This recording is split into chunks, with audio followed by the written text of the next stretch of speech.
Merci, docteur. Nous avons vu, c'est très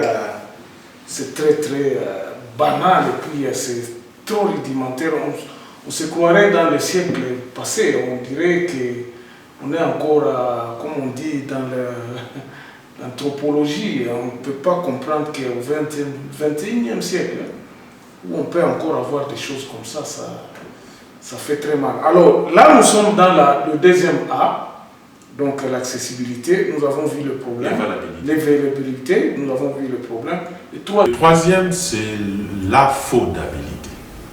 C'est-à-dire que même si géographiquement tu peux joindre l'endroit des soins facilement, même si l'équipement, le personnel, le building est là pour te procurer les soins, mais si tu n'as pas les moyens d'affronter la satisfaction de tes besoins de santé, c'est aussi une barrière à l'accès. Donc l'affordabilité peut être considérée comme une barrière à l'accès. Mais celui-ci, comme nous l'avons dit, doit être résolu dans le système de financement. Au Congo, nous n'avons pas encore acquis, la population ni les décideurs, nous n'avons pas encore acquis la culture de l'assurance. Comme nous avons dit, la maladie, c'est quelque chose qui vient à l'improviste. Personne ne peut prévoir la maladie. Alors, il faut créer un mécanisme de prépaiement qui va réduire le coût pour tout le monde et qui va permettre à ce que tout le monde soit couvert. C'est là que, dans le CUM, nous avons proposé un financement dans une caisse nationale commune qui va financer tous les soins. Donc, c'est plus tard qu'on va encore détailler sur ce problème de financement. Donc l'affordabilité, aujourd'hui, nous n'allons pas beaucoup insister parce que nous expliquons seulement que c'est une espèce de barrière aussi, autant que la barrière géographique, la barrière de disponibilité, il y a la barrière financière. Beaucoup de gens ne vont pas aux soins parce qu'ils n'ont pas l'argent. Et ils vont rester longtemps à la maison jusqu'à ce que les cas s'aggravent et quand ils vont maintenant pour se faire soigner, c'est trop tard. Nous avons une illustration, je ne sais pas si tu permettras qu'on oui. Mais avant d'y aller, donc, avec la population très pauvre de notre pays, la population, en tout cas nous pouvons dire 80% des Congolais ne travaillent pas, disons n'ont pas de travail formel, donc qui sont dans l'informel, beaucoup sont vraiment dans l'informel. Quelle est la solution qui pourra faire à ce que les gens puissent être intéressés à entrer? Parce que c'est une barrière aussi. Vous allez mettre là-bas en disant que non, bon, écoutez, voici le système est là, mais il faut un peu d'argent. La pauvreté actuelle. Oui, plus de 60% de notre population vit en dessous du seuil de la pauvreté, mais aussi dans les secteurs informels. Mais il faut introduire maintenant cette culture. Parce que qu'est-ce que la population fait maintenant? Puisqu'elle n'est pas en mesure d'accéder aux soins, ils font ce qu'ils appellent l'automédication. Donc ils achètent eux-mêmes des médicaments ça et là, ça les intoxique. Et si tu comptes bien, ils dépensent beaucoup plus d'argent. Ils ont une plus grande ruine financière et quand finalement l'État le problème n'est pas résolu et qu'ils se décident d'aller à l'hôpital, ils n'ont plus rien. Alors il faut leur expliquer que il faut préparer les soins avec un petit peu. C'est-à-dire que ça doit être jaugé au niveau de la population, c'est-à-dire quelle peut être la contribution de chacun, le minimal par an, pour que nous fassions beaucoup d'argent pour couvrir tous ceux de nôtres qui peuvent tomber malades un jour ou un autre. Donc c'est un système de prépaiement, des prépaiements qui réduit les coûts en fait. Si tu dois prépayer seulement $2 par an, même si tu es pauvre, ça te coûtera moins cher que le jour où tu tombes malade. Tu commences d'abord par t'auto-médicamenter, tu dépasses déjà $20 pour une seule maladie et quand tu vas à l'hôpital, tu n'as pas les $500 qu'on va te demander. Donc autant payer les $2. Donc c'est un problème de culture aussi à introduire dans la population, une culture à introduire aussi chez nos décideurs, qu'on peut assurer les soins pour assurer une couverture universelle. Ok, donc si je peux vous comprendre bien et essayer un peu de réfléchir, ça je ne sais pas si vous allez être d'accord avec moi, parce que beaucoup de gens se disent que non, je ne peux pas, je ne dis rien, dans un ensemble, l'assurance et tout ça. Mais ils sont face à la réalité les jours où ils sont malades. Est-ce qu'il n'y a pas moyen que l'État puisse réfléchir comment faire participer toute la population dans cette caisse-là? Non, il faut des lois qui imposent. L'État quelque part, n'est pas seulement une force de régulation. Oui. Dans une certaine mesure, l'État est une force coercitive. C'est-à-dire que s'il trouve que pour le bien de la population, il faut imposer un système d'assurance, l'État peut imposer par la force de la loi et tout le monde va payer. Okay. Il y a tout un tas de choses que nous faisons par la force de la loi, pour le bien de nous tous. Exactement. Alors, on va suivre et puis on revient oui. Dans le 4e A. Le 4e A. Ukikosa makuta unakufa na ile magonjwa, utafanya nini? Mama yangu ashakufa, baba yangu ashakufa, mtoto wangu ashakufa. Watu mingi wenyewe wanakufa juu ya maisha mbaya ya kukosa franga ya kwenda kwa mganga. Na wengi tunakia tunapata tabu, sote tutakia kutana mwanamke kumtembeza na miguu, mimba natoka mbarabara, mwanamke wazalia njiani.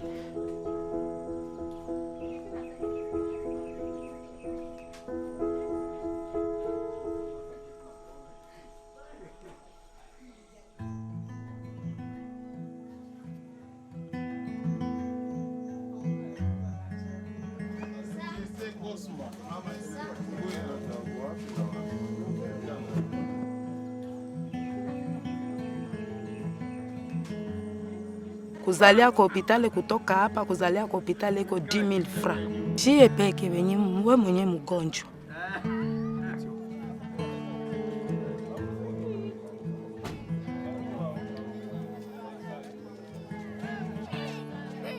Mie kwanza example hapa niko numero 1. Mtoto wangu alinigonjeaka amana yake nikahangaika sana na niko na mimba umwako mugongo na mimba kule na niko karibu ya kuzala. Juu wakati nyetu ipataka ile aksida ya piage hapa nyebe kia kubaka watu hapa na mie tension ikapale pale kashituka nikaanguka mtoto nako akanikufia kunjia.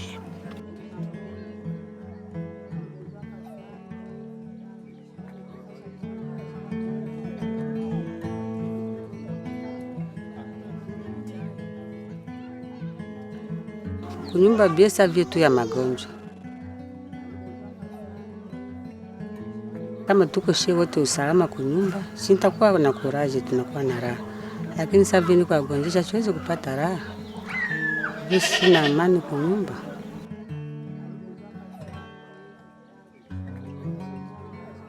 Mule mfie wangu aligonjwa kwa kuzala mapasa 2, operation isha vimba pale fasi ya operation.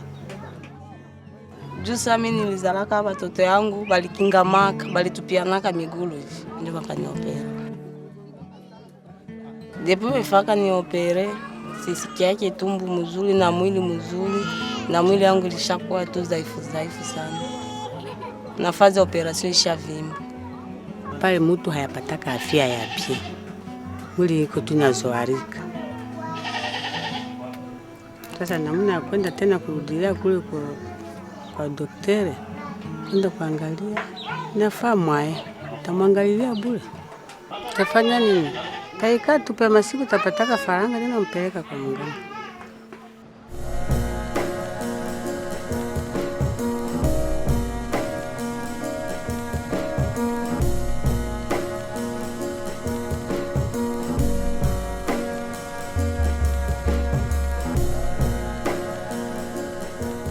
Wamama wengi hata na mpaka hivi kabla niko nawaambia hapa ndani ya hospitali yetu kuko wamama wengi walipitwa na wanaume kiolela, walizala miezi 4 hospitali hawajapata na malipo ya kulipa hospitali, wanatesikia mule ndani.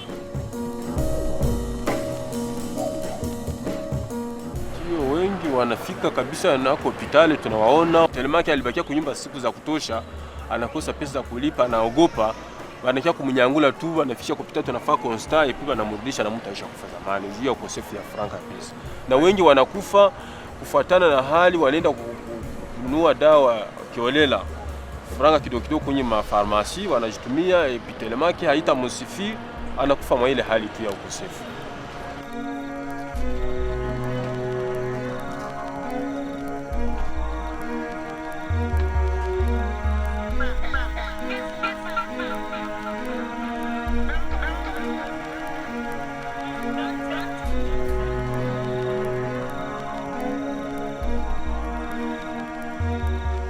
Nous sommes vraiment dans des milieux là où il y a à chaque instant il y a quand même de guerres, et vous allez voir que la population va se déplacer d'ici et de là.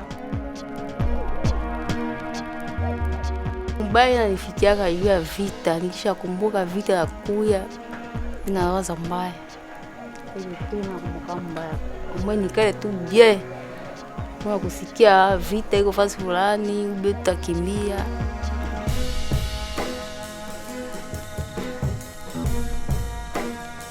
Bientôt, bon, c'est pas, on peut quitter Walikale, aller de l'autre côté, ou soit quitter Massissi, aller là où il y a quand même la paix.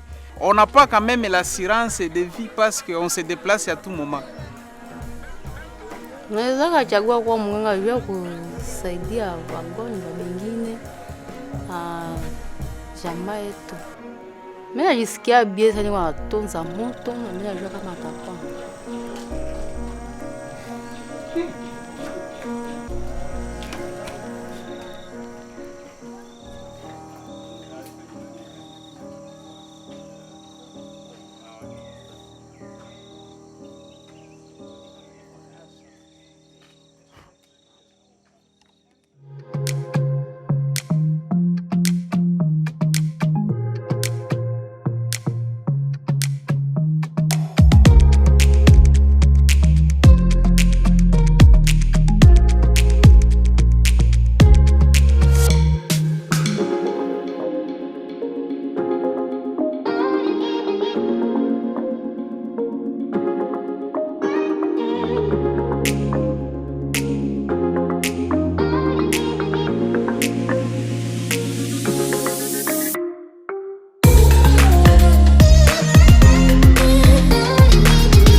Voilà, ça se passe quelque part dans à l'est de la République démocratique du Congo. Donc, on parle le Swahili là-bas. Regardez vous-même comment les gens sont soignés dans des types de tentes ou, je ne sais pas, des hangars. Ils se plaignent de manque d'argent. Il n'y a pas d'argent. Et puis, parce qu'ils n'ont pas d'argent, ils ne peuvent pas accéder aux soins. Donc, ils sont à la maison jusqu'à peut-être très tard. Et puis, lorsque quelqu'un peut peut-être avoir la chance d'être sponsorisé, arriver à l'hôpital, ça sera le désastre. Et ils auront perdu l'argent. Peut-être que la personne pouvait être sauvée s'il pouvait arriver un peu plus tôt à temps à l'hôpital. Alors, dans notre dernière partie d'aujourd'hui, c'est l'acceptabilité. Voilà. C'est-à-dire que tu peux avoir l'accessibilité, c'est-à-dire que les centres de soins, là où tu dois bénéficier des soins, ce n'est pas loin. Oui. Et quand tu arrives, il y a évalabilité effectivement du personnel, de l'équipement et du building et des médicaments, des structures. Et tu as l'argent pour payer les soins là, ou une assurance, comme nous le proposons. Mais il faut que toi-même tu acceptes aussi de te déplacer. 60% de notre population est dans les villages, n'est pas éduquée. Et c'est pourquoi je félicite le programme d'enseignement gratuit. Parce que l'enseignement gratuit, ça augmente ce qu'on appelle en anglais la littératie, la capacité à lire, à écrire. Exactement. Et on a remarqué que si les femmes, par exemple, les mamans qui portent des enfants, sont éduquées, leurs enfants ont beaucoup plus d'accès aux soins parce qu'elles comprennent que mon enfant doit être vacciné, mon enfant doit aller à la PZ, tout ça. Mais si tu n'es pas éduqué et si tu n'acceptes pas, tu ne comprends pas que le vaccin c'est bon, non, on veut nous tuer avec ces vaccins. Donc tu t'exclus déjà de l'accès. Nous avons eu beaucoup de problèmes, nous avons encore des problèmes avec le coronavirus, que la population n'accepte pas que ça existe. Mais je vois qu'il y a une petite amélioration, ils commencent tous quand même à porter des masques sans demander, sans rectifier, parce qu'au début, on disait que c'était un mensonge. C'est un mensonge. Il y a même dans les manifestations où les gens criaient que c'est ça le locuteur, colonel, ça le locuteur. Donc il y a cette barrière culturelle là dont il faut tenir compte. Un autre aspect de la barrière culturelle, surtout dans les villages, dans le foyer, c'est l'homme qui décide. L'enfant peut être malade là. La maman veut aller avec l'enfant à l'hôpital, le papa dit t'es ce n'est pas grave. Mais peut-être l'enfant a une chose beaucoup plus sérieuse. Tu vois, tout ça, ce sont des barrières culturelles au problème. Et là, ça ne peut pas se résoudre en une minute. C'est un problème d'éducation, un problème continu d'information de la population pour qu'ils acceptent les soins. La propriété aussi des hôpitaux, les conditions des centres de santé font qu'on puisse avoir confiance aussi. Donc, l'acceptabilité, c'est une barrière culturelle. Quand la population dit, par exemple, il y a même un musicien qui a chanté, c'est comme encore Karmapa. Oui. C'est-à-dire qu'il y a cette rupture-là de la confiance qu'il faut rétablir pour améliorer l'acceptabilité. Donc, c'est aussi une barrière à l'accès. Et qui prévoit quoi? Donc là, il n'y a rien à faire qu'à éduquer la population.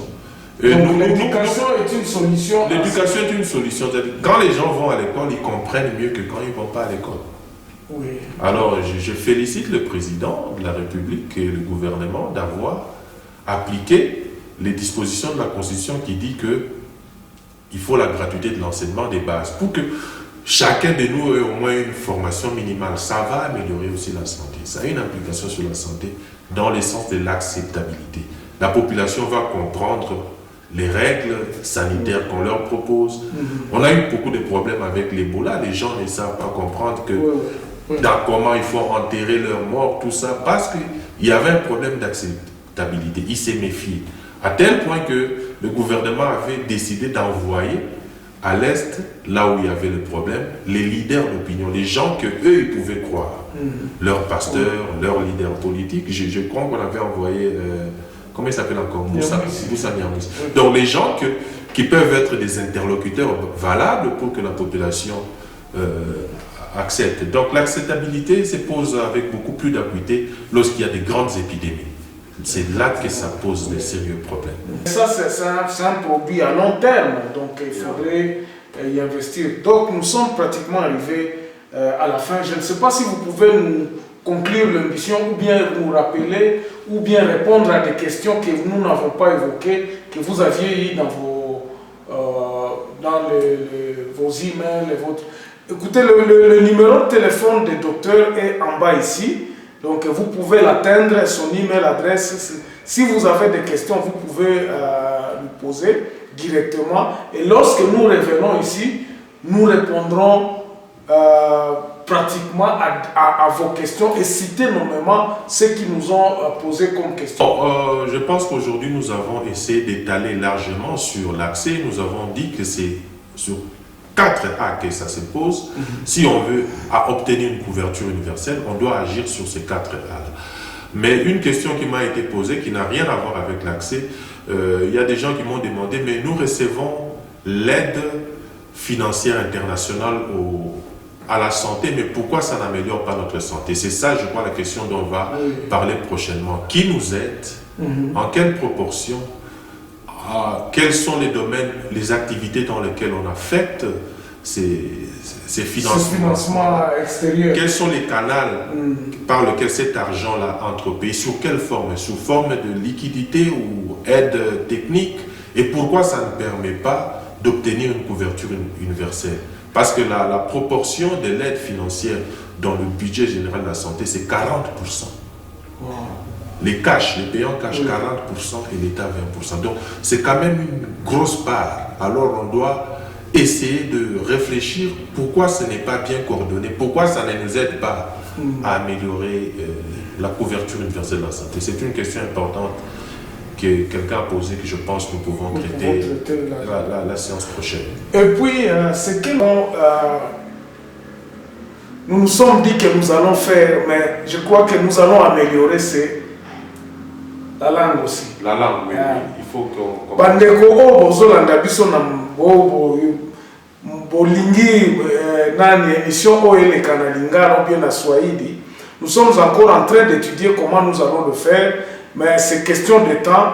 Mais beaucoup plus nous vous demanderons, dès que nous atteindrons par exemple à peu près 50 ou au-delà de 50 questions des gens, parce que pour le moment, il n'y a que 3 personnes ou 4 personnes qui ont demandé à ce que nous puissions parler en lingala.